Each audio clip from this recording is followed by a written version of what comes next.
Sir सांग.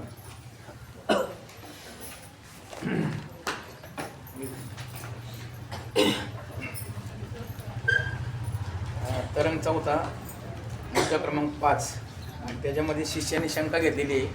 महाराज, विषयापासून आनंद होतो, परंतु तो आनंद विषयाचा नाही, आनंदरूप आत्माचा आहे. बरोबर. ही शंका जी आहे ती तुम्ही माझी निरसन केली आणि ती मला पटलेली आहे. आत्मा हा आनंद स्वरूप आहे. विषय हे भौतिक विषय जे आपल्याला प्रतीतीला येतात ते असत जड आणि दुःख रूप आहे.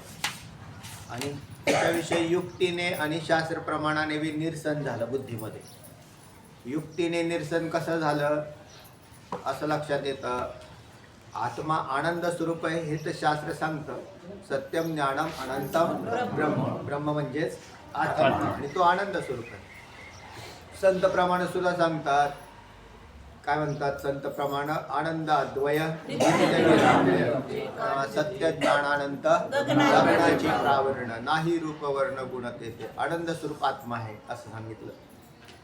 आता विषयात आनंद कसा नाही तर एकच त्या विषयापासून जर आनंद होतो असं जर मानलं तर तो नित्य व्हायला पाहिजे, पण तो नित्य होताना दिसत नाही. एक विषय आता आपल्याला अनुकूल होतो तर थोड्या काही वेळानंतर काही काळानंतर तो पुन्हा प्रतिकूल झालेला दिसतो. तो जर आनंद स्वरूप असता तर तो नित्य आनंद स्वरूप वाटला असता किंवा अनुभवाला आला असता.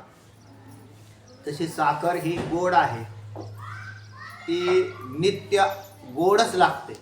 आज गोड लागली आणि उद्या तिखट झाली असं होत नाही, कारण त्या साखरेचं स्वरूपच काय आहे? गोड आहे. तसं विषयाचं स्वरूप तसं राहत नाही. म्हणजे कोणताही विषय घ्या तुम्ही आणि तो काय आहे, तो विषय कसा आहे? आनंद स्वरूप आहे असं जर म्हटलं तर ठीक आहे. तुम्हाला ज्या वेळेला त्याचा ज्या वेळेला अनुकूल होता त्यावेळेला भोग झाला तेव्हा सुख वाटलं आणि तोच विषय प्रतिकूलतेत गेल्याबरोबर लगेच दुःख वाटतं. शिवाय एकाच विषयाच्या ठिकाणी दुसरी युक्ती, एकाच विषयाच्या ठिकाणी दोन भाव दोघं जण पाहतात. एखाद्या माणसाला सापाची फार भीती वाटते, म्हणजे तो साप पाहिल्याबरोबर तो इकडे उड्या मारायला लागला. त्याने ते समोर जर त्याच्या समोर अचानक आला मग तर फारच घाबरतो. आणि तोच साप गारुड्याच्या समोर आला तर कारण त्याच्या उत्पन्नाचं साधन झालं. अनुकूल आहे का नाही त्याला? बाले म्हणजे काय सापच सापडत नव्हता, बरं झालं साप सापडला. कालचा पळून गेला, नवीन ह्याला सापडला. त्याच सापाचा खेळ करून तो काय करतो? पैसे कमवतो का नाही? त्याला साप काय अनुकूल आणि तोच साप एखाद्या दुसऱ्या व्यक्तीला तर प्रतिकूल. म्हणजे एकच विषय, सापरूपी एकच विषय अनुकूल बी आहे आणि प्रतिकूल. याचाच अर्थ असा की तो अनुकूल प्रतिकूल म्हणजे याचाच अर्थ तो सुख स्वरूप नाही हे सिद्ध केले. आणि तो सुख स्वरूप नाही सुद्धा असं कोणी सांगितलं प्रमाणाने, म्हणजे तो दुःखरूप आहे. तर जे भौतिक विषय आहेत ते मायाकृत आहेत, स्वप्नातल्या मृगजळासारखे आहेत, अंतवंत आहेत, नाश पावणारे आहेत आणि दुःखरूप आहेत. कारण सच्चित आनंद याच्या विरोधी हे विषय उभे राहिलेले. जेवढे विषय आहेत त्या विषयापासूनच जगत बनलेलं आहे. मग आपले देह सुद्धा एक विषयच आहे. भोक्ता, भोग्य आणि भोग या त्रिपुटीमध्ये जे जे आलेले आहेत हे मायाकृत पदार्थ आहेत आणि ते असत जड आणि दुःखरूप आहेत. म्हणून प्रमाणाने आणि युक्तीने हे कळालं. काय कळालं? विषयाच्या ठिकाणी सुख नाही. आता त्याच्यात हे कळाल्यानंतर त्याची वृत्ती बांधायला सुरुवात होते. जोपर्यंत व्यक्तीला हे कळत नाही तोपर्यंत वृत्ती बांधली जात नाही. चला, विषयात आनंद नाही म्हणजे आत्मा ब्रह्मरूप परमानंद आहे असं मला समजलं. परंतु माझ्या ठिकाणी जे जन्ममरण दुःख स्वरूप आहे त्याची निवृत्ती कशी व्हावी हे सांगताना तुम्ही असे सांगितले की तुझ्या ब्रह्मरूप आत्म्याच्या ठिकाणी दुःखरूप संसार मुळीच नाही हे तुम्ही सांगितलं. असं सांगितलं, असं ऐकलं की तुझ्या ब्रह्मरूप आत्म्याच्या ठिकाणी संसार किंचितही नाही. तुझ्या तुझ्या ब्रह्मरूप आत्म्याच्या ठिकाणी संसार यत्किंचित नाही असं सांगितलेलं मला पटलेलं नाही. पहिली गोष्ट, कारण पटल्यानंतरच पुढचा विषय चालू होऊन जाणार आहे. तेव्हा शंका अशी आहे की तुम्ही सांगताय मोठ्या तळमळीने, पण आम्हाला अजून हे पटलं नाही. आता पटण्यासाठी अनुभव आड येत असतो. प्रत्येक गोष्टीत ज्याचा अनुभव जर आला तर लवकर पटतं माणसाला. जसं आता विषयाच्या ठिकाणी सुख नाही, ते तुम्हाला अनुभवाने युक्तीने हेही पटतं. बरोबर आहे, शास्त्र सांगतं हे बरोबर आहे. पण तेच जर आता याच्या ठिकाणी म्हटले की तुझ्या ब्रह्मरूप आत्म्याच्या ठिकाणी संसार हा झालाच नाही, जगत झालंच नाही, तर हे पटायला थोडंसं कठीण असं भावाच्या विरुद्ध दिसतं. परंतु आपला अनुभव भ्रमाने युक्त आहे का प्रमेने युक्त आहे याचं ज्ञान जीवाच्या ठिकाणी नाही. आत्ता जे भासतंय ना जगत, हे कशाने भासतंय? भ्रमाने भासतंय. हे शास्त्र त्याचा उलगडा करेल तुम्हाला की माझ्या ठिकाणी भ्रम आहे. हे कसं कळेल? तर ज्या अर्थी या जगतातलं सत्यत्व, त्याच्यातही जगत भासणं हे काही विशेष गोष्ट नाही. कारण स्वप्नात सुद्धा अनेक पदार्थ भासतात की ते तुम्ही कुठे खरे मानता तेव्हा. म्हणून भासणं हे म्हणजे फार मोठं काय विशेष घडलेलं आहे असं काही नाही. भासले तर भासू द्या, पण हे पदार्थ सत्य मानतात इथे भ्रांती आहे, खास काम करते. म्हणून अण्णा नेहमी सांगायचे, काय म्हणायचे, गारुडी सापाचा फायदा उचलतो का नाही? त्याने त्याचे विषारी दात पाडलेले, म्हणून तो अंगा खांद्यावर खेळून पैसे मिळवतो. तो त्याच्यातच राहतो. त्याच सापाला घाबरणारा जो आहे त्याने विषारी साप नाही, तर मग तिथं ते म्हणून विषारी दात जर सापाचे गेले तर साप हा जसा अनुकूल झाला गारुड्याला, तसा जगताचं सत्यत्व गेलं तर तुम्हाला जगत त्रासच येणार नाही. तो तसा साप विषारी दात पाडल्यावर साप ताण करतो का आपल्याला? नाही. तसाच प्रकारे जगताचं सत्यत्व गेलं तर तुम्हाला काहीच वाटणार नाही. काहीच वाटणार नाही म्हणजे बायकोनी शिवाय दिल्या तरी काही वाटणार नाही. आता तुम्हाला का असं वाटतं? सत्यत्व ती सत्य आहे, तिच्या शिव्या सत्य आहेत आणि मी सत्य आहे आणि मी त्याचं दुःख भोगणार आहे असं त्याला काय वाटतं? ती भ्रांती डोक्यामध्ये. तेव्हा ते हे खोटारडाच पदार्थ आहे.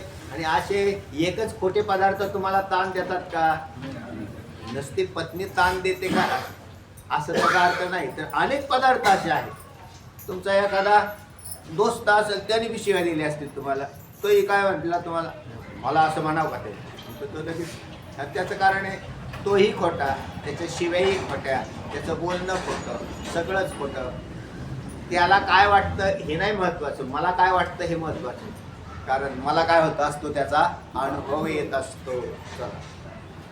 तेव्हा पहा कसं आहे की भासणारं जगत भासमान आहे, याच्यात विशेष काहीच नाही. तसं तर मृगजळ भासतं, स्वप्न भासतं, पण आम्ही त्याला कुठे खरं म्हणतो. पण जगत भासतं की तिथं लगेच सत्यत्व आहे. हो, म्हणजे कालचीच बायका मुलं समोर दिसत आहेत आणि ते काय आहेत? सत्य आहे. अशा प्रकारची एक बुद्धी, याला भ्रांती म्हणतात. आणि ही भ्रांती घालवण्याचं काम जे करतात त्यांना सद्गुरू म्हणतात. सद्गुरू असे कोणीही बी नाही आहेत. त्यांचा काय लौकिक काय फायदा घ्यायचा आहे त्यांच्यापासून, किंवा काय मिळवायचं आहे? पहिली गोष्ट, नवीन परमार्थ करणारे आहेत ना, काही प्राप्त करण्यासाठी आलेले असतात आणि इथे काहीच प्राप्त होत नाही. लक्षात ठेवा, इथे काहीच प्राप्त होत नाही, उलट असलेलं घालवलं जातं. याचं नाव परमार्थ. असले तुमच्याकडे जे आहे ना ते घालवा, म्हणजे तुम्ही मोकळे होता. आनंद स्वरूप केव्हा बनेल तो? तुम्ही ज्याला धरलेलं आहे ते दुःख रूप आहे. आणि इथे काय शिकवलं जाईल? ते तुम्ही धरलेलं आहे ते सोडून द्या. ते धरलेलं सोडायला जीवावर येते, बाकी नाही काय. बरोबर आहे ना? धरलेलं सोडायला जीवावर येते. बरं, धरलेलं आहे ते खोटं धरलेलं आहे. हा खरं धरलं असतं तर आम्ही तुम्हाला म्हणलं नसतं की सोडून द्या. आपल्याला दुःख कोणामुळे आहे? धरल्यामुळेच आहे का नाही? शरीराला धरलं, पहिलं कोणाला धरलं? अहमाध्यास. पहिला कोणाला धरलं? शरीराला धरलं. आणि दुसरं शरीर संबंधीला धरलं, ममाध्यास. अहमाध्यास आणि ममाध्यास.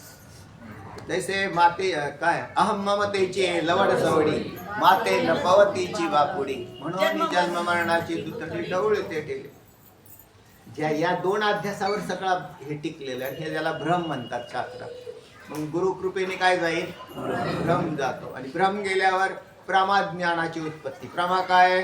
अयम आत्मा ब्रह्म, ही परमात्माच आहे. हे प्रमाज्ञान आहे. आणि हे प्रमाज्ञान तयार जर होत नसेल तर मग मध्ये प्रतिबंध आहेत. आणि मग प्रतिबंध असतील तर मग भज गोविंदम भज गोविंदम भज गोविंदम भज असं अशी त्याला संगती आहे. अधिकार तैसा दावेला मार्ग चालत आहे मग कळ येते. हळूहळू हळूहळू हळू जसं जसं ते कळायला सुरुवात होईल त्या व्यक्तीला लक्षात येतं. किंवा मग परमार्थामध्ये जे अनेक साधनं बी दिसतात ना ती त्याला अनुसरूनच दिसतात. एवढी साधनांची रेलचेल का केली बरं? एखादं साधन देऊन लगेच सांगायला पाहिजे होतं, पहा एवढे एवढे साधन कर आणि हो मुक्त. असं न करता असं का केलं? कितीतरी जप तप अनुष्ठान नाही, कितीतरी तुम्हाला साधने दिसतील तर हे लोक करताना दिसतात. कर्मकांडन भक्तीन एवढ्या सगळ्या साधनांचा काय रेलचेल? तर याचं कारण आहे त्या व्यक्तीचा अधिकार नसतो. म्हणून अधिकार वाढवण्यासाठी पहिल्यांदा त्याला त्या साधनात टाकलेलं आहे. आणि अधिकाराची वृद्धी झाल्यानंतर काय होतं? चित्त ज्या वेळेला स्थिर होतंय शुद्ध होतंय मग त्याला म्हणतात अधिकार संपन्न पुरुष. मोक्षाची घाई नाही, अधिकार प्राप्त करावा लागतो. म्हणून मग आपल्याला हे सगळी साधनं करावी लागतात. किती सुंदर वर्णन केलं रात्री म्हटलेलं अभंगान आहे. याची लागे हो त्याची येले भोग, याची लागे हो गेले नाना याग, याची लागे अष्टांगादी योग, याची लागे या विषयांचे त्याग हो जन्म जन्मांतरी केली जना, याची लागे वसविले निर्जना भक्षुनी फळमूळ प्राशले जेवणा, याची लागे केले तीर्थाटना. तीर्थादी सगळी साधनं याच्यासाठी पण ते अगोदरच्या पूर्वस्थितीत होत. पण लोकांना असं वाटतं की तीर्थ करून आला म्हणजे आम्ही फार देवच ताब्यात आला आता म्हणजे काय असला असा अर्थ त्याचा नाही. तीर्थाटनं जे आहेत ही चित्तशुद्धीसाठी केली जातात. आणि चित्ताची शुद्धी करण्यासाठी त्यांचा वापर केलाय, ते सोडून दुसरं काही नाही. म्हणजे काय पुण्य उत्पन्न होईल, पण पुण्य घेऊन तरी करायचं काय? कारण ते शरीर देतं. चूक कुठं होते हे लक्षात ठेवा. आपल्याला पुण्याची गरज आहे का निष्काम पुण्याची? हे लक्षात ठेवा. पहिल्यांदा तुम्ही ते टाकून द्या. कोणतं? सकाम पुण्य टाकून द्या. ववाळायच्या आरत्यान लगेच म्हणायचं देवा काहीतरी दे.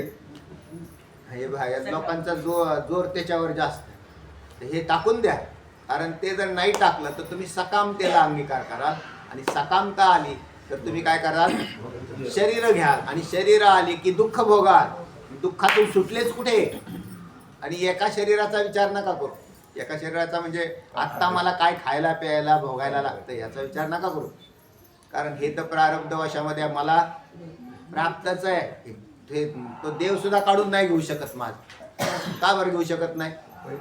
मी कर्म केलेलं आहे ते, आणि त्या कर्माचे भोग माझ्या समोर आलेले आहेत. तर तो फक्त फलदाता आहे. कर्माचा फलदाता आहे. तो कर्मात बदल नाही करत.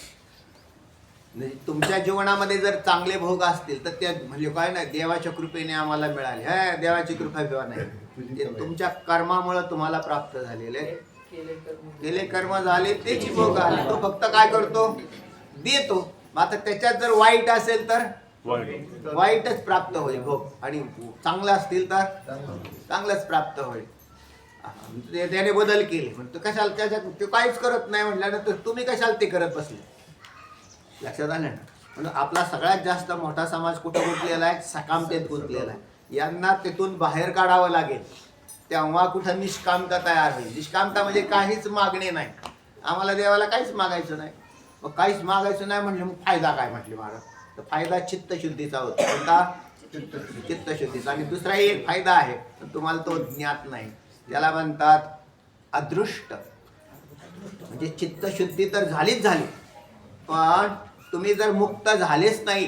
कारण आत्ता केलेल्या कर्माचा भोग मला कधी मिळणार आहे? पुढे म्हणजे कधी? पुढच्या जन्मात म्हणजे कधी? अहो लक्षात ठेवा, फार मोठी गोष्ट आहे. एक सायकलचं चाक घेतलं आहे ना, सायकलचं चाक घेतलं, त्याची एक आरी घेतली तार, त्या तारीच्या पाठीमागे एक तार आहे आणि त्या तारीच्या पुढे एक तार आहे, बरोबर आहे ना. मग त्या तारेच्या ते तार याचाच अर्थ आपला मानवी शरीर असं गृहीत धरा. आता या मानवी शरीरात केलेलं कर्म कधी भोगायला येणार आहे? मागची तार आहे का, त्या चाकाची मागची तार त्या वेळेला येणार आहे. याचा अर्थ मध्ये करोडो जन्म जाणार आहे. किती जाणार आहेत? करोड. तुम्ही त्याला घाबरूच नका. म्हणून पहिल्यांदा ह्याचा विचार डोक्यातला काढा की मग निर्माण केलेलं म्हणजे पुण्य तयार होईल आणि कधी येणार आहे ते पुण्य? इतक्या युगाने युग भोगायला येणार आहे. काय करायचंय मला त्याच्यापेक्षा मी काय होऊन जाईल? मुक्तच होऊन जाईल ना, पुन्हा या कर्माच्या राड्यातच राहणार नाही. मग काय करायला पाहिजे? परत शिवाय ते पडतंच. कारण जर तुम्ही तेवढेही जन्म भोगत बसले आणि तुम्ही जर निष्काम पुण्य जरी केलेलं असेल तरी त्याचं पुण्याचे भोग कुठे गेलेले असतील? ते अदृष्टातही जाऊन पडलेले असतील. आणि सगळ्यात मोठा फायदा कोणता झालेला असतो? चित्तशुद्धी रूप फायदा होऊन जातो. म्हणून चित्ताची शुद्धी होणं हा सगळ्यात मोठा फायदा. टाकून देऊन सकाम तिकडे जाऊ नका, करूच नका सकामता. देवाला काहीच मागू नका. आणि पहिल्यांदा तुम्ही काय पूजेला बसले की लगेच काका संकल्प सोडतात. त्यांचं कामच आहे ते. त्यांचा दोष नसून तो तुमचा दोष आहे. त्या हा म्हणा मामा बोला ना.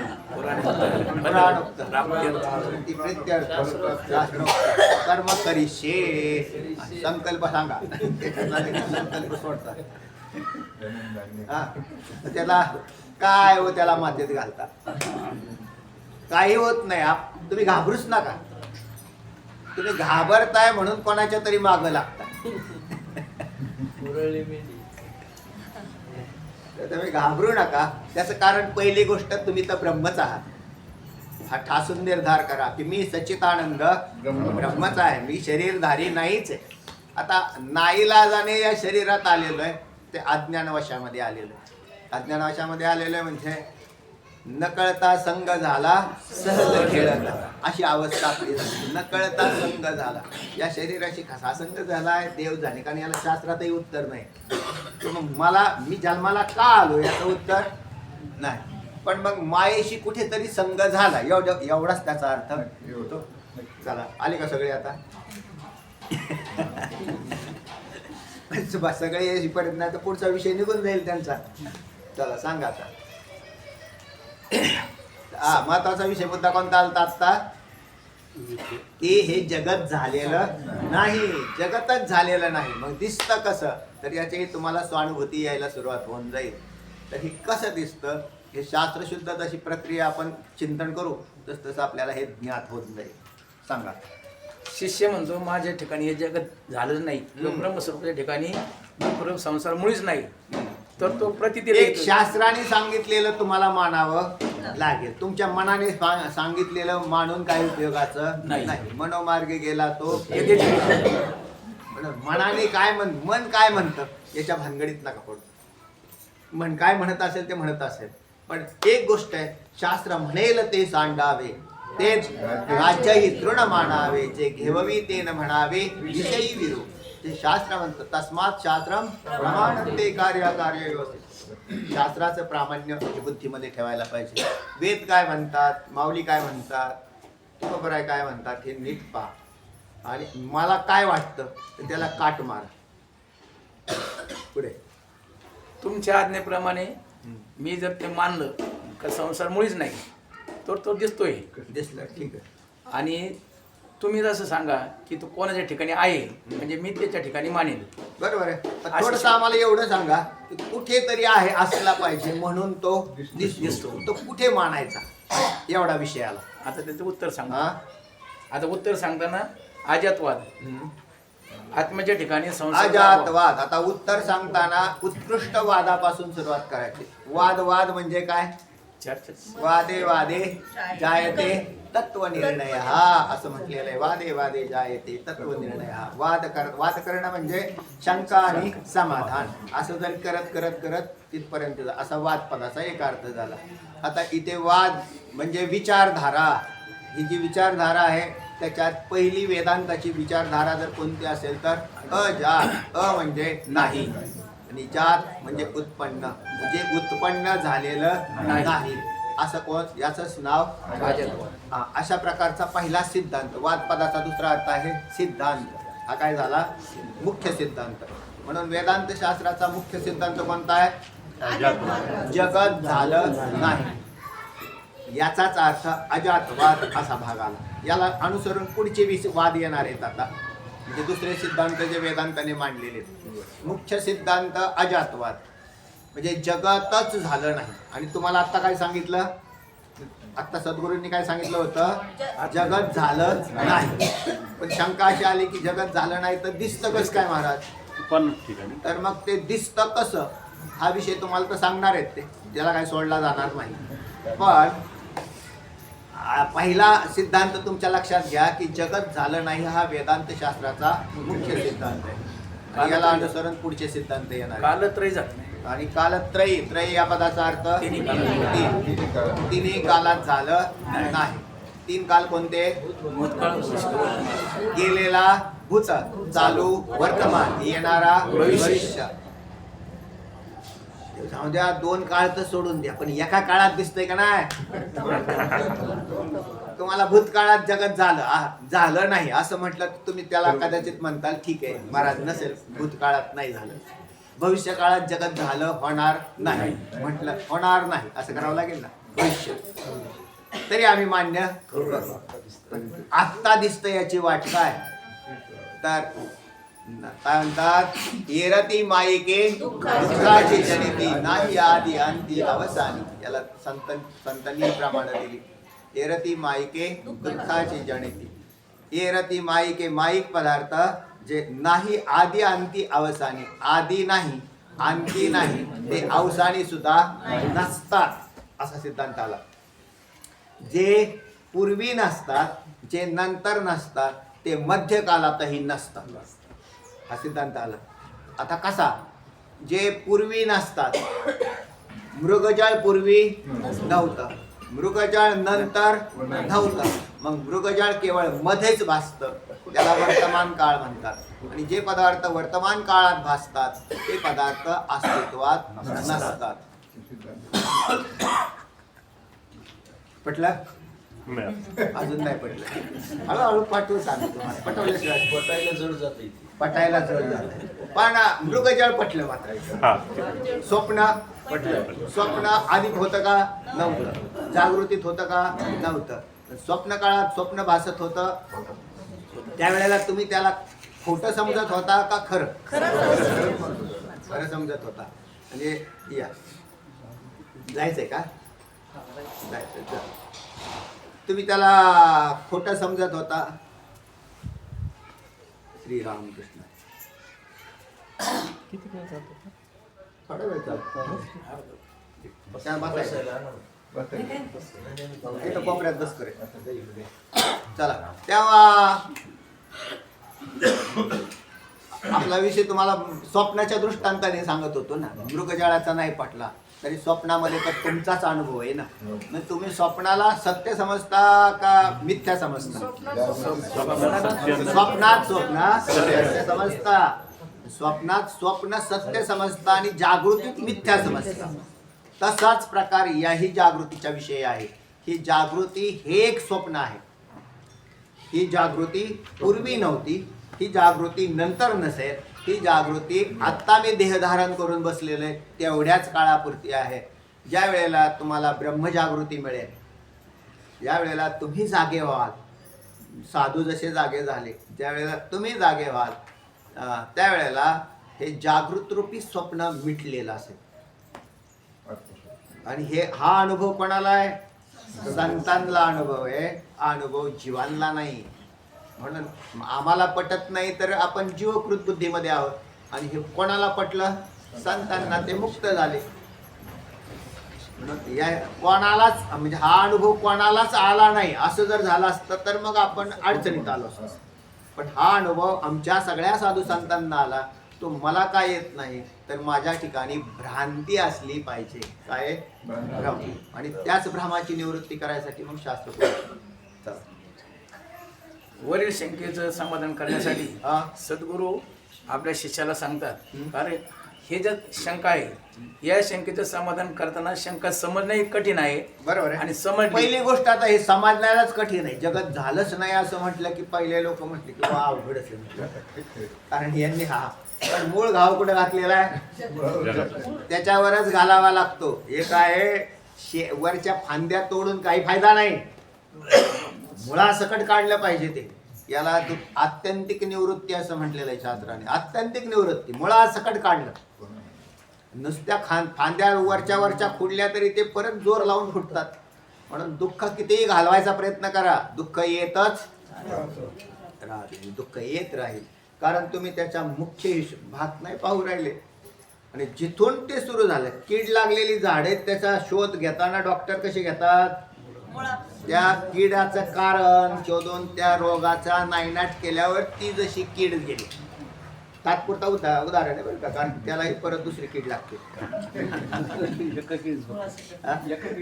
एका किडीचं उदाहरण आहे. कळला हा जो भवरोग आपल्याला एक रोग झालाय ना कोणता भवरोग झालेला आहे. भवरोग म्हणजे काय जन्म आणि मरण. हे जन्मण आणि मरण केव्हा जाईल ज्या वेळेला तुम्ही ब्रह्मस्वरूपाला जाणतात. जोपर्यंत जाणत नाही तोपर्यंत मरत राहा जन्मत राहा काही अडचण नाही. जोपर्यंत तो शास्त्र अध्ययन करणार नाही काहीच कळणार नाही. बाहेरचा परमार्थ हा डोलारा आहे हे बी लक्षात ठेवा. तो हा अंतरंगातल्या परमार्थात प्रवेश करण्यासाठी आहे. बाहेरचा जो आपल्याला जो बाह्य परमार्थ दिसतो ना बाह्य अंग परमार्थ असं दिसतं जास्तीत जास्त क्रिया प्रधानता भाव प्रधानता अधिक दिसते. तिथे ज्ञान प्रधानता नाहीच. तर तो बाहेरचा भाग आहे. पण ते त्याच्याशिवाय तरी अंतरंगात लोक येतील तरी कसे. म्हणून त्याला त्याच्यातून प्रवेश करायचा आणि इथे येऊन बसवायचं आहे. हे शिव परमार्थातला म्हणजे उच्च कोटीचा भाग आहे. कारण जिथे ज्ञान सुरू होतं तिथे काही करायचं नाही फक्त जाणायचं. सांगा हे जरी समजणे आणि म्हणून समजायला पटायला कठीण असले तरी बांधायला क्रम आहेत ना त्याच्यात. पहिली गोष्ट कळालच नाही. नवीन अभ्यासाला बसणाऱ्या साधकाला पहिल्यांदा तर कळतच नाही काय चाललंय म्हणजे काय सांगते. पण तुम्ही बसून राहा आणि 2-3 महिने 4 महिने तुम्हाला हळूहळू काय होऊन जाईल कळेलच. म्हणजे गॅरंटेड सांगतो तुम्हाला कळतच. फक्त तुम्ही म्हणजे बळकट कास धरून बसा मग तुम्हाला कळणारच. वाया नाही जाणार. आणि मग त्याच्यानंतर काय होईल त्याची बुद्धी ती आकार घ्यायला सुरुवात करते. म्हणजे म्हणतो की हा म्हणजे हा विषय याचा आहे. हळूहळू मग त्याच्यानंतर मग कळाल्यानंतर मग पटण्याची प्रक्रिया चालू होते. अहो कितीतरी वर्ष अभ्यास करून सुद्धा त्याला ती पटत नाही. कारण पहिले तर्क बसलेले असतात बुद्धीत. जगत सत्यत्वाचे भाग बुद्धीमध्ये आरूढ असतात आणि त्याला एकदम तरी खंडन कसं होईल त्याचं. झाडावर एक घाव घातल्यावर झाड थोडंच पडतं. तवा असला बुंदा आहे आणि कुऱ्हाड घेऊन गेले बोथट ते असा ठोका टाकल्याबरोबर झाड पडलं. कसं काय पडेल हो. पण ठोका तर बसला. ठोका वाया जात नाही. तसे तुमचे केलेले प्रयत्न वाया जात नाही. पण ठोका मग आता ते हळूहळू त्याला नंतर कळतं की जर हे कुऱ्हाड धारदार असते तर लवकर काम झालं असतं. तशी बुद्धी कशी पाहिजे. परमार्थ हा बुद्धीचा आहे. ज्याला बुद्धीचा जमत नसेल त्यांनी भावाचा करावा. भावाचा म्हणजे सख्या भावाचा. चित्तामध्ये प्रेम त्याला भाव याबद्दल काय प्रेमयुक्त. देवावर अत्यंत प्रेम असणं प्रीतीचा परमार्थ. आणि त्याच्याही पेक्षा खाली गेल्यावर मग क्रिया चालू झाली. ओम स्वाहा ओम स्वाहा याला म्हणतात क्रियेचा परमार्थ. जास्तीत जास्त कोणाला आवडतो कोणता भावामध्ये सुद्धा नाही येत. लोक भजन करायला चला म्हटलं तर ते म्हणतात तुम्ही वा पुढं आलोच. सगळ्यात आधी कीर्तनाला महाराज येतात नंतर टाळकरी येतात मग वाजवणारे येतात आणि मग लोक येतात. आणि काय करायचं वस्तुस्थिती आहे का नाही. असा परमार्थ आहे. चला सांगा हा जरी समजण्यासाठी कठीण असेल हा. तरी या शंकेचं समजायला कठीण आहे म्हणून आपण थोडं थोडं थोडं थोडं घेत चालतो. सुरुवातीला तर गिअर टाकताच येत नाही गाडीला. 5-10च्या स्पीडने पळता पळता पळता पळता मग एकदा पळाली ना मग काय ऐकत नाही, असंच येते. म्हणून सुरुवात हळूहळू करावी आणि नंतर पण दररोज चिंतन करत जा. बिगर चिंतनाचा अभ्यासाला नुसतं येऊन बसले तर काही उपयोग होत नाही. उपयोग होत नाही म्हणजे कळत नाही ना. मग कळायला तुम्हाला उशीर लागेल. तोपर्यंत एक विचारसागर होऊन गेलेला असेल. परत दुसऱ्या विचारसागर म्हणजे मागच जरा चिंतन केलं असतं चांगलं तर आत्ता चांगलं झालं असतं. कसं आहे अजून दुसरा एक भाग आहे. तुम्ही म्हणताल मग एवढे सगळा जर इतका कालावधी जात असेल तर कशाला अभ्यास करायचा. कारण आमचा मोठा कालावधी लगेच तर काय प्राप्ती होताना दिसणार नाही. मग एवढा का तुम्हाला या जन्मात नाही केलं तर पुढच्या जन्मात तरी करावा लागेल. कारण याच्याशिवाय पर्यायच नाही. हे बी लक्षात ठेवा. कारण याच्याशिवाय पर्यायच नाही. तत्वज्ञानाशिवाय मोक्ष होतच नाही. ते ज्ञान पैका बरवे नाही. ते ज्ञान जयाचे हाती तोच समर्थ मुक्ती जैशी शतमक संपत्ती स्वर्गाची. ते जे ज्ञान जयाचे हाती तोची समर्थ मुक्ती. मुक्तीला कोण आहे समर्थ?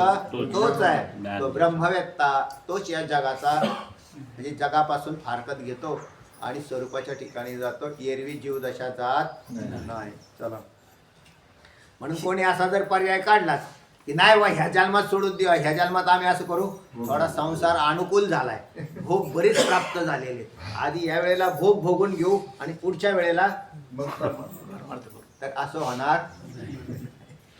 हे बी लक्षात ठेवा. म्हणून कमीत कमी आणि त्याच्यातही असं आहे काय भोग तरी पडलेले आहेत. काय रावणासारखे भोग आहेत का आपल्याकडे? त्या रावणाकडे काय होतं? सोन्याची घरं होती 7 कोटी. सोन्याचा भाव काय? 7 कोटी घर. हाय एवढं सोनं. आयुष्य उदंड आयुष्य. 14 कल्प मार्केंड नाही 14 चौकड्या लंकाणा. 14 चौकड्या एवढं आयुष्य रावणाला होतं. काय इतकं मोठं उदंड आयुष्य. म्हणजे भोग भोगण्यासाठी काय लागतं? आयुष्य लागतं. नाही तर मरायच्या वेळेला घर बांधून तरी काढायचं काय? म्हटलं असं अख्खा घर बांधलं पण मरण ते लवकर आलं काय त्या घराचा उपयोग आहे.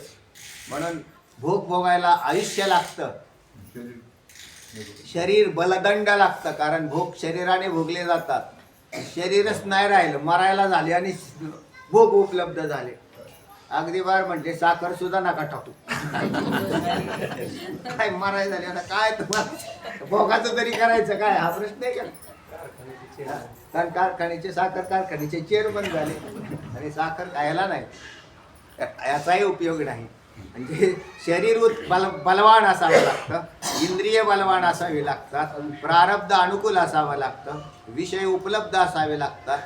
आणि हे सगळं असल्यानंतर मग भोग वगैरे. पण या हे बरं समजा एवढे सगळे भोग भोगले त्याच्यानंतरही पाहिलं नंतर म्हणले का हो ह्याची निष्पत्ती काय? म्हणजे काहीच नाही. भोग भोगून सरले. सरले समस्त. भोगता सरले समस्त. विटले विषयावरून चित्त संचित. निळा म्हणे झाला हरिसी एकांत हो. निळबरायांनी सुंदर अभंगाच्या रचना केल्या. पाहून घ्या. हे कळालं ना तर मग लक्षात येऊन जाईल. अरे अरे म्हणजे तुच्छ भोगांकडे विनाकारण. त्या रावणाची तीच अवस्था झाली का नाही? आपल्याला एवढी मोठी उदाहरणं असताना आपण का भोगी बनतो? भोगापासून फारकत घ्यावी आणि प्रयत्नपूर्वक परमार्थ केला पाहिजे. चला हे समजण्यासाठी वंद्यापुत्राचे उदाहरण दिलेलं आहे. ठीक आहे. हा दिसणारा संसार वंद्यापुत्राप्रमाणे पारमार्थिक दृष्ट्या अत्यंत अभारूप आहे असं सांगितलेलं आहे. हा तर वंद्यापुत्र म्हणजे एखाद्या वंध्यत्व असणाऱ्या स्त्रीला पुत्र व्हावा. आता वंध्यत्व असणाऱ्या स्त्रीला पुत्र व्हावा नाही, पुत्र होतच नाही हे सांगायचंय. पुत्र होईलच कसा? कारण ती काय आहे? वंध्या. तर वंध्याजीला पुत्र प्राप्ती होतच नाही. तिला म्हणतात वंध्या. पुत्र प्राप्त होऊन नंतर मेले तर तिला वंध्या नाही म्हणत. हे बी लक्षात ठेवा. कारण तिला पूर्वी पुत्र नव्हता पण तिला पुत्रच होत नाही. आता ते कसं काय होईल? ते होऊ शकतो शारीरिक बिघाड असू शकतो किंवा अन्य काही गोष्टी असतात. प्रारब्ध ही त्याला प्रतिकूल असेल तर तसंही होऊ शकेल. तर या गोष्टीने होतात. पण तिला म्हणतात वंध्या. याचा अर्थ असा की तिला पुत्रच नसतो. पण मग वंध्यापुत्र नावाची संकल्पना पुढे आली. का म्हटले? तो वंध्यापुत्र म्हणजे आमक्या अमक्या स्त्रीचा पुत्र म्हणजे कोण? म्हटले वंद्या पुत्र नाही का? तो काल आमच्याकडे आला होता, रात्री पोटभर जेवला. काय हे काय बोलणे, गप्पा आणण्यासारखाच प्रकार झाला. कारण वंद्याला जर पुत्रच नाही तर तो पोटभर जेवेलच कसा? आहे ना. तसाच प्रकार आहे हा प्रपंच. कसा आहे? वंद्या पुत्राप्रमाणे आहे. तिथं याला हा पुत्र म्हटलेलं आहे बरं. याला म्हटलंय ना कुठे? या कारणे मी पिता मत ब्रह्म ही माता अपत्य पंडुसुता जगडंबरू. जगडंबराला काय म्हटलेलं आहे? अपत्य म्हटलेलं आहे. अपत्य म्हणजे मुलगा. कोणाचा? देव. देव म्हणतात हे जगत आहे ना, हे माझा मुलगा आहे. पण हा जगत माझा मुलगा आहे तर कसा आहे? वंध्या पुत्राप्रमाणे आहे. कारण याच्यापासून काही झालंच नाही तर जगत होईलच कसं? आणि मग तिथं कसं काय म्हटलं की हा अपत्य पंडसुता जगडंबर? अहो ते बोलण्याची भाषा आहे आणि सिद्धांत खाली आणलेला आहे. सिद्धांत काय केलाय? खाली आणला. उत्पत्तीवादात संगती लावण्यासाठी हा विषय सांगितलेला आहे. चला पुढे. जसं वंद्यपुत्र कोठेच नसतो हा, त्याप्रमाणे हा संसारही कोठेच सत्य नाही. जसा वंद्यापुत्र कुठेच नसतो तसा संसार कुठेच सत्य नाही. एका ठिकाणी झाला हा, असे सांगता येणार नाही. बरोबर. आणि झालाच असेल, असं ठिकाण असेल तर ते मुळीच नाही. बरोबर. याकरता सद्गुरूंनी पुन्हा आजादवादी दृष्टीने पुन्हा सांगितलेलं आहे का वेदांचा मुख्य सिद्धांत असा आहे. अनुवाद करताय का? दुसरे सांगा. महिला मंडळ अभ्यास करून आले का? बोट वर करा.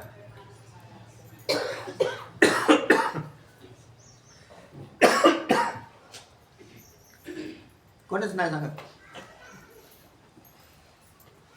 किती थोडा अभ्यास झाला होता, छोटासा होता ना. सांगा बरं, लगडताय केला का अभ्यास? सांगा. हे सद्गुरूंचे उत्तर हे आजतवादाच्या दृष्टीने सांगितलेले आहे. आणि वेदांताचा मुख्य सिद्धांत आहे की आत्मस्वरूपाच्या ठिकाणी जगतातील संसार हा कालत्रयी झालेलाच नाही. मग त्यालाच आजतवाद असं सांगितलं. त्यालाच अजातवाद. कालत्रयी संसार झाला नाही हे पहिलं लक्षात ठेवा, डोक्यात गुंतून. म्हणजे हे अगदी गोंधून ठेवा. संसार हा झालेलाच नाही. मला दिसतो, नंतर तुमच्या लक्षात होईल, बाद होईल त्याचा. आज जरी दिसत असला तरी त्याचा नंतर बाद झालेला दिसेल. आणि झालाच नाही तर मग बाकीचं दुःख तरी भोगायचं राहिलंच कुठं तेव्हा? दुःख कशाचं आहे? संसार दुःखाची निवृत्ती असा विषय आला. अहो तो संसारच झाला नाही तर दुःख आणलं कुठून? मग दुःख म्हणजे ते वंद्यापुत्र जेवल्यासारखंच आहे. म्हणजे कालच वंद्यापुत्र जेवून गेला तसं आम्हाला कालच दुःख झालं, आता दुःख होत आहे. अहो ते दुःख नावाचा प्रकारच अस्तित्वात नाही. तुम्हाला कसं वाटतं ते भासतं? तर याचे सुंदर विषय तुम्हाला आपल्या पंचदशीमध्ये आलेले आहेत. पंचदशीत आलेत का नाही? विवेक करताना त्यांनी फार सुंदर रीतीने वेगवेगळे विवेक जागे केले. तुम्ही पहा, विवेकी पुरुष आहे ना, मग तो मग आपोआपच त्या संसारात राहतो पण त्याला काहीच वाटत नाही. तर याचं कारण काय झालेलं आहे की त्याला ते कळालंय की हा खोटा पदार्थ आहे आणि खोटे पदार्थ माझ्या सच्चिदानंद ब्रह्मस्वरूपाला कसे त्रास देतील. मग त्रास देतील पण कशाला? जीवपणाला त्रास देतील. तुम्ही जर जीवपणात राहिले तर तुम्हाला दुःख भोगावं, आणि ब्रह्मभावात राहिले तर तुम्हाला दुःख भोगला. जीवभावात किती वर्ष राहा, दुःखच भोगा. म्हणजे जीवभाव जाईल कसा? सद्गुरूंच्या वाक्याशिवाय जाऊ शकत नाही. ज्याच्याकडे गुरुजीच नाहीत त्याच्याकडे भाव जाईलच कसा हा भाव? म्हणून ते गुरु आहेत की जे तुम्हाला काय करतात? तुमच्या स्वरूपाची ओळख करून देतात. त्यांना गुरु म्हणावं. ते तुमचा फायदा, लौकिक फायदा करून देतात ते गुरुजी नाहीत, इकडे नाही धरलेले. ते सद्गुरू तर नक्की नाही. गुरु म्हणून ठीक आहे, तुम्ही ढ्यारा त्याला, बाकी बाहेर काय असेल. कारण लोक लौकिक जगात जास्त इंटरेस्टेड आहेत. मुक्त होण्यामध्ये इंटरेस्टेड आणि मुक्त झाल्याशिवाय दुःख जात नाही. चला. पण मग तो आजतवाद पटणे इतका परमभाग्याचा श्रद्धा कोण आहे? कानावचनाचे भेटी सरिसाची पै किरीटी वस्तू होणी उठी कवण एक होतो. कोण असा भाग्यवान आहे? तर कोणीतरी आहे असं लक्षात ठेवा. मी जरी नसेल तेवढ्या भाग्याचा तर कोणीतरी एक जण आहे ना की जो काय झालेला आहे मागचं पुण्य घेऊन आलाय, निष्काम पुण्य घेऊन आलेला आहे आणि त्या पुण्याच्या जोरावर त्याला हे सगळे सिद्धांत मनोमन पटताय आणि शास्त्राचे सिद्धांत मनोमन पटल्यानंतर त्याच्यावर जो कोणी आरूढ होतो तो मुक्तच होतो. पुढे अजातवाद पटणे इतका परमभाग्याचा श्रद्धावंत तरी कोण आहे की ज्याने अजातवाद ऐकल्याबरोबर लगेच त्याला जगताच्या अत्यंत अभावाचा निश्चय जगताच्या अत्यंत अभावाचा अत्यंत अभाव कळाला. हो. त्या अभावामधला भाग अत्यंत अभाव म्हणजे झालाच नाही हा अत्यंत अभाव आहे, जो झालाच नाही. आता आपल्याला जो प्रपंच फार आता हे काय मोठा विषय होईल तो थोडक्यात सांगतो की हा जो प्रपंच आहे तो अत्यंत अभावाचा प्रतियोगी आहे. जर झाला असं म्हटलं तर प्रपंच सिद्ध होईल, पण अत्यंत अभावाला प्रतियोगीच नसतो. बरोबर आहे. आता विषय झाला का नाही. अत्यंत अभावाचा प्रतियोगी जर आला तर कोणाचा नाश होतो. अत्यंत अभावाचा. अत्यंत अभावाला प्रतियोगी आहे का नाही. प्राग अभावाला प्रतियोगी आला म्हणून प्राग अभावाचा नाश झाला. मग त्याचं नावच प्राग अभाव ठेवला, अत्यंत अभाव नाही ठेवला. आणि अत्यंत अभावाला प्रतियोगीच नसतो. म्हणून या जगताचा काय आहे अत्यंत अभाव आहे, हे लक्षात ठेवा. चला. संसार नाही किंवा झालाच नाही हे सहसा कोणाला पटणार सुद्धा नाही. आणि किती काय हो, थोडासा विवेक जागा करा. तुमच्या आणि माझी जन्म मागच्या शरीरामध्ये झालेले त्यावेळेला सुद्धा अगदी मानवी शरीर ठाळ, बाकीचे कुत्रे मांजरं सोडून द्या, पण मागचं मानवी शरीर सुद्धा तुम्हाला मला मिळालं म्हणून तर हे शरीर मिळालं.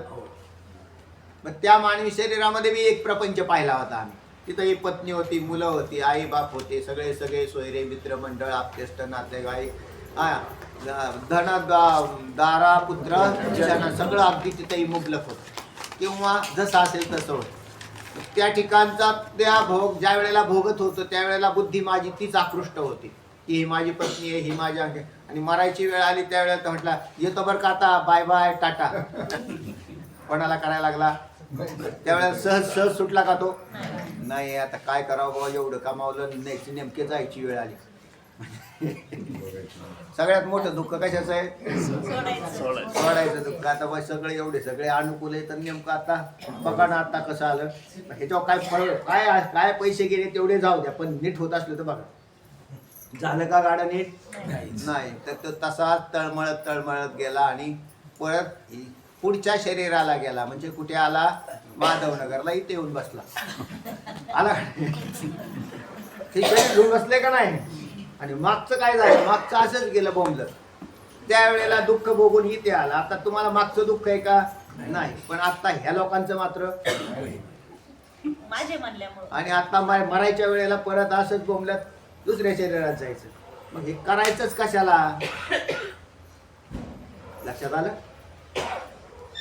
हे जर चांगलं लक्षात आलं तर त्याची प्रापंचावरची सगळी आस्था पहिल्यांदा उडून जाईल. ज्याची प्रापंचिक आस्था आहे तो वेदांत शास्त्राचा अधिकारीच नाही. ज्याला प्रपंच सदृढ बनवायचा आहे आणि वेदांत शास्त्रात मुक्त व्हायचं, हे दोन्ही कामं एका वेळेस होणार नाही. तुम्हाला एक तर असं करा, प्रपंच सदृढ बनवायचा कार्यक्रम चालू ठेवा. कारण तुमच्या बुद्धीमध्ये जर प्रपंचाची आसक्ती असेल तर वेदांत शास्त्र काय करेल. आणि पहिला प्रभाव पडला पाहिजे हा की काय झालं पाहिजे, त्याच्यातून तो सुटला पाहिजे. जसा असेल तसे, जैशी स्थिती आहे तैशा बरीर आहे, कौतुक तुपा आहे. नेहमी सांगतो मी तुम्हाला, प्रपंचात जसं असेल तसं राहू द्या, त्याला सुधरवू नका. ते तुमच्या हातात बी नाही सुधरवण्याचं. त्याला विनाकारणच भ्रम होतो की मी एवढा केल्यावर एवढं होईल, एवढं केल्यावर एवढं होईल का, केलेलं सगळं जाईल. हे बी लक्षात ठेवा, केलेलं सगळं जाऊ शकतं. म्हणजे मिळवू शकतो असं नाही, जाऊ शकतं. अब्जाधीश माणसं भिकारपती होऊ शकतात,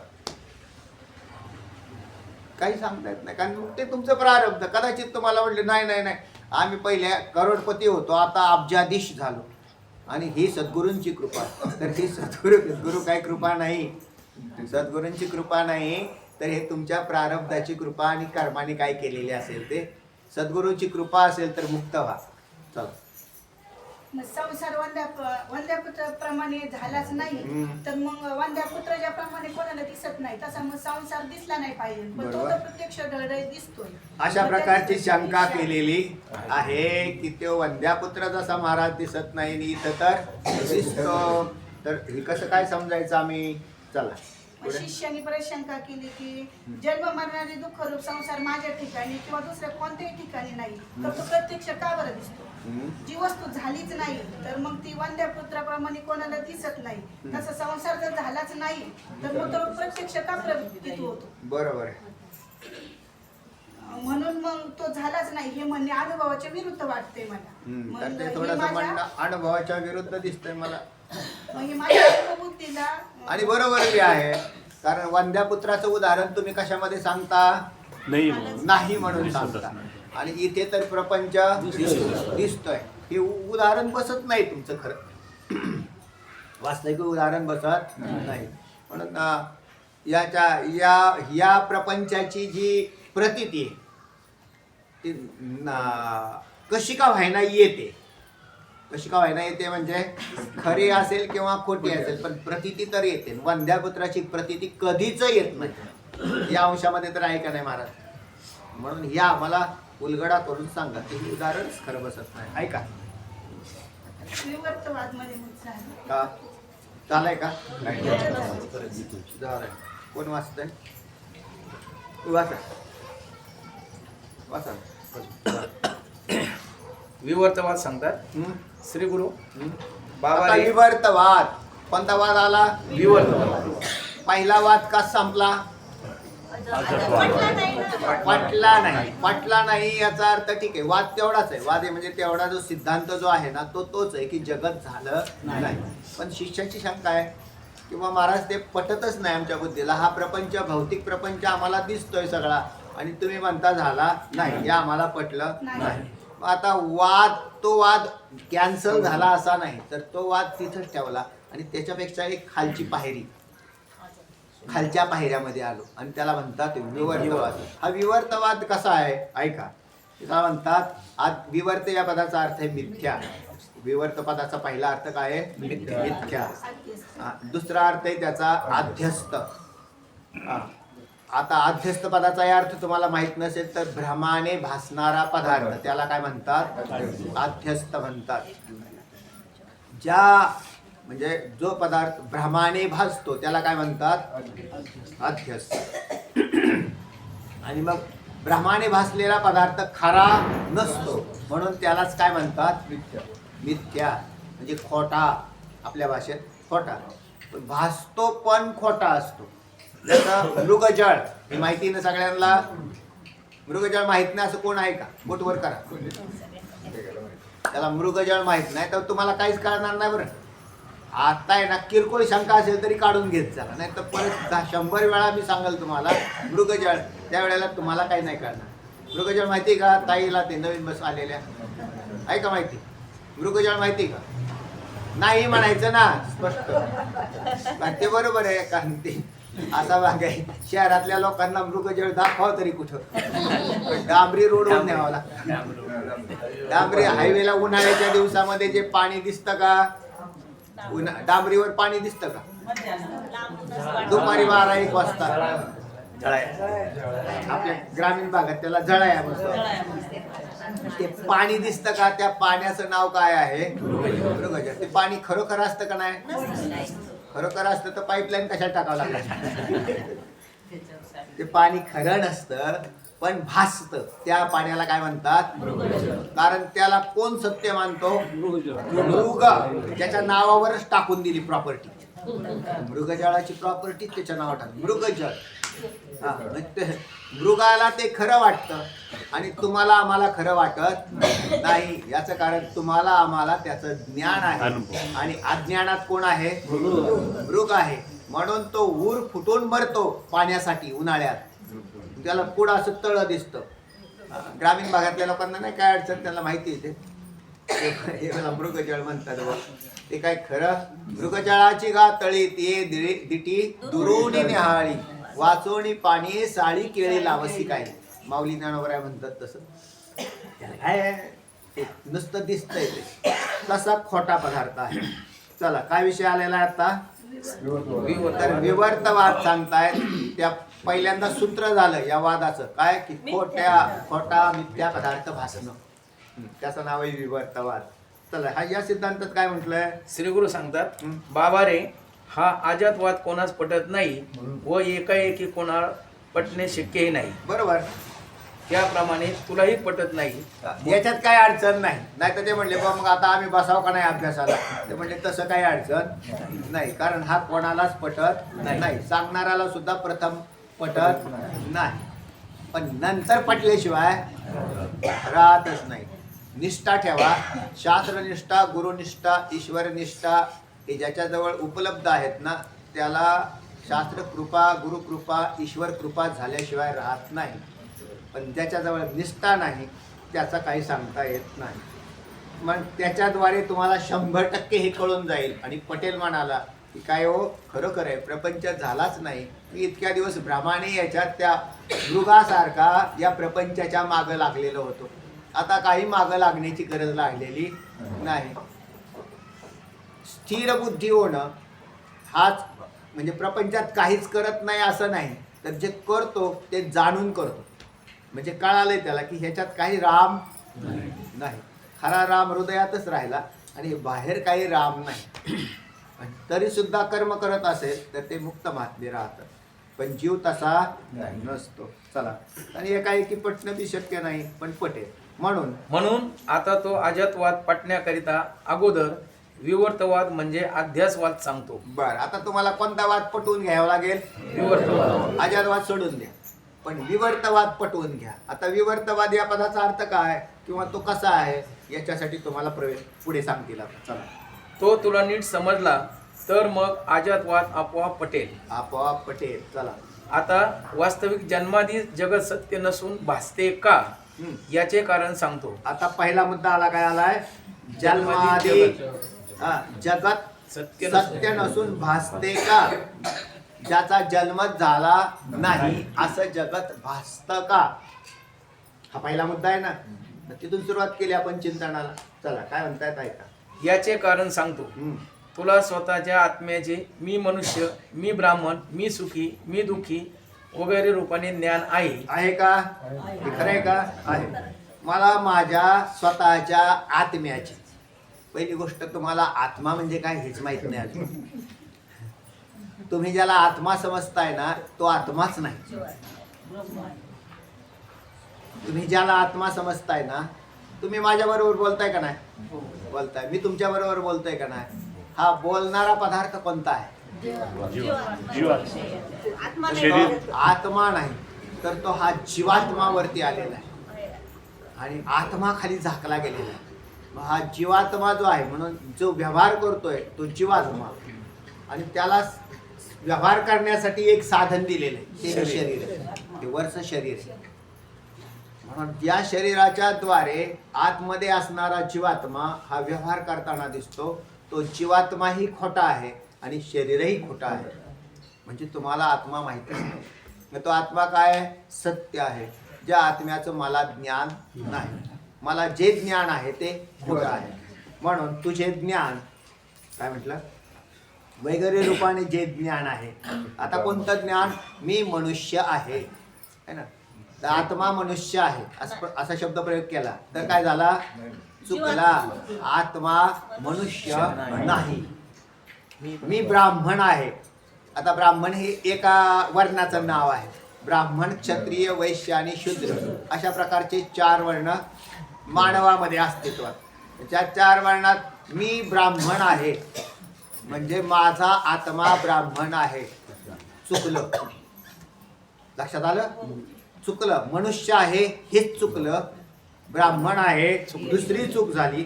तिसरं मी सुखी आहे, कारण आत्मा आनंद स्वरूप आहे आणि मी सुखी आहे म्हणणारा जीवाचे बोल आहेत. चुकलं. तिसरा भाग आहे मी दुःखी आहे. तो आनंद स्वरूप आत्मा दुःखी झालाच केव्हा? म्हणून मी दुःखी आहे म्हणणारा तोही आत्म्याला जाणत नाही. हे सगळं ज्ञान आहे, पण मी ब्रह्म आहे म्हणजे मी सच्चिदानंद ब्रह्म आहे हे ज्ञान त्या जीवाच्या ठिकाणी नाही. म्हणजे त्याला जे ज्ञान आहे ते ज्ञान खोटं ज्ञान आहे. कोणतं ज्ञान खोटं झालं? आता पहा, तुम्ही स्त्रिया आहात आणि आम्ही पुरुष आहोत, हे ज्ञान खरं आहे का खोटं आहे? खोटे म्हणतात. आता आपण पुरुष आहोत, हे ज्ञान खोटं आहे का? सांगा होतं आमचे साहेब. खोटंच आहे. तुम्ही पुरुष नाही, म्हणजे तुम्ही स्त्री आहात का? पुरुष काहीतरी एक मानावं लागेल ना. अडचणी का हो पाटील, तुम्ही कोण आहे? पुरुष आहेत का स्त्री?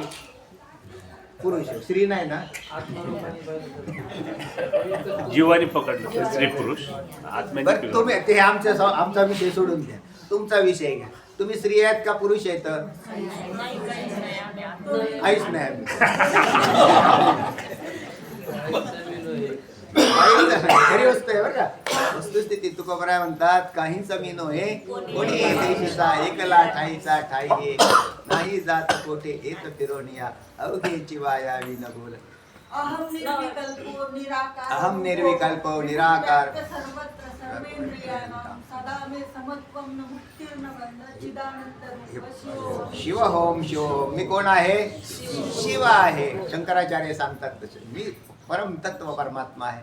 याचं ज्ञान तुम्हालाही नाही. आता मला तरी किती काही कोणास ठाऊक, पण सांगतोय बुवा तुम्हाला. बाकी काय करणार आता? काय करणार? सांगणारं कोणतरी पाहिजे का नाही? तर तेव्हा याचं ज्ञान आपल्या जोपर्यंत नाही तोपर्यंत तुम्ही आत्म्याकडे प्रवेशच नाही केला. या देहावर येऊन बसलेले. मी देह आहे, मी मनुष्य आहे, मी ब्राह्मण आहे, मी क्षत्रिय आहे, मी आमका आहे, मी फलाना आहे, मी साहेब आहे. म्हणजे अजून खाली आला म्हटले. मी साहेब आहे. तो म्हणजे साहेब आहे, मी प्राध्यापक आहे, मी काय आहे? डॉक्टर आहे, मी वकील आहे. अरे खोटी ज्ञान घेऊन बसले. आणि मग तुम्ही कोण आहात? तुम्ही सच्चिदानंद ब्रह्मचा आहात. तुम्ही जर ब्रह्म आहे तर ते कसं आहे हे शास्त्र तुम्हाला पुढे सांगेल. चला तेव्हा पण मी ब्रह्म आहे हे असे आत्म्याचे ब्रह्म रूपाने